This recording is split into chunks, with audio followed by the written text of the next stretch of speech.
Malaysia, কাতার, বহু দেশ আল্লাহ আমাকে ঘুরিয়েছেন।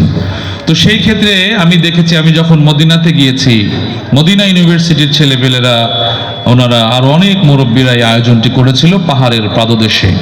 আমি যেটি বলছি, আল্লাহ রাসূলকে যখন হত্যা করার পরিকল্পনা করা হয়েছিল, আল্লাহ রাসূল মদিনায় হিজরতের ঘোষণা আল্লাহ পাক করে দিলেন। আল্লাহ রাসূল যখন যাচ্ছেন, বেলাল রাদিয়াল্লাহু তাআলা আনহু গাছের উপরে উঠে বারবার দেখছেন আমির হামজা রাদিয়াল্লাহু তাআলা আনহু সহ আল্লাহ নবীজি কোথায়। দেখে মরুভূমি ফাঁকা, সবাই চিন্তিত হয়ে গেলেন আল্লাহ রাসূল কত দূর, নাকি তাকে হত্যা করে ফেলা হলো।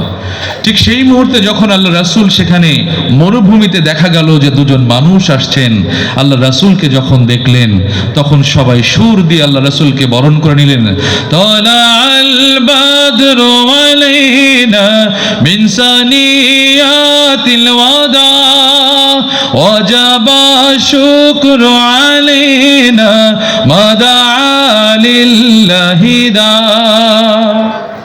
এখন প্রশ্ন হলো, এই কঠিন মুহূর্তে আল্লাহ রাসূলকে কি করলেন? সুর দিয়ে বরণ করলেন। এবার আসেন, পবিত্র কোরআনের ভেতরে মধ্যে মুত্তাসিল আছে, মধ্যে মুনফাসিল আছে। কোথায় আপনি 3 আলিফ পড়বেন, কোথায় আপনি 4 আলিফ টেনে পড়বেন, সেই ব্যাপারেও নির্ধারণ করে দেওয়া হয়েছে। এখানে 4 আলিফ টানতে হবে। তার মানে সুর আল্লাহ পছন্দ করেন। এখানেই শেষ নয়, আল্লাহ রাব্বুল আলামিন একজন নবীকে নিয়ামত দিলেন। সেই নবীর কণ্ঠ ছিল তার নিয়ামত। সেই নবীর নাম কি বলেন তো? দাউদ আলাইহিস সালাম। এগুলো জানতে হবে আমাদেরকে। এতগুলো নবীর ভেতরে একজন নবীর নিয়ামত হচ্ছে কণ্ঠ, যিনি যখন তেলাওয়াত করতেন সাগরের মাছ, পাখপাখালিগুলো চলে আসতো। এবার আবার নবীজির কাছে যাই। আল্লাহ নবীজির দরবারে একজন সাহাবী ছিলেন, যিনি সংস্কৃতির কবিতা চর্চা করতেন, রচনা করতেন, গান করতেন, উদ্বুদ্ধ করতেন। সেই সাহাবীর নাম হচ্ছে হাসান বিন সাবিত রাদিয়াল্লাহু তাআলা আনহু।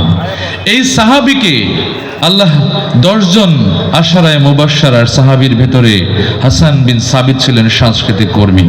তার মানে সংস্কৃতির গুরুত্ব আমাদের ধর্মে, আমাদের সমাজে থাকতে হবে কিনা বলেন তো? এই ইসলামী সংস্কৃতি বুঝতে হবে। সর্বশেষ কথা হচ্ছে, যেই মানুষগুলো জান্নাতে প্রবেশ করবেন, আপনারা আমরা যারা জান্নাতে যাব ইনশাআল্লাহ। এই জন্য বলতে হবে আমরা জান্নাতে যাব, কারণ হচ্ছে আপনার আমার কাঁধে 2 জন ফেরেশতা অল টাইম লিখে যাচ্ছে আপনি কি করছেন, কি কর্ম করছেন, সবকিছু কিরামান কাতিবিন লিখছে। এই জন্য আমরা পাপ করেছি, কিন্তু যখন আমরা আশান্বিত হব, তখন এই ফেরেশতারা আল্লাহর কাছে ফরিয়াদ করে বলবেন, হে আল্লাহ, তারা পাপ করেছে ঠিকই, কিন্তু তারা তো জান্নাত যেতে চায়, দয়া করে তুমি তাদেরকে সুপারিশ করা। মানে সুপারিশ করবেন এই ফেরেশতাগুলো।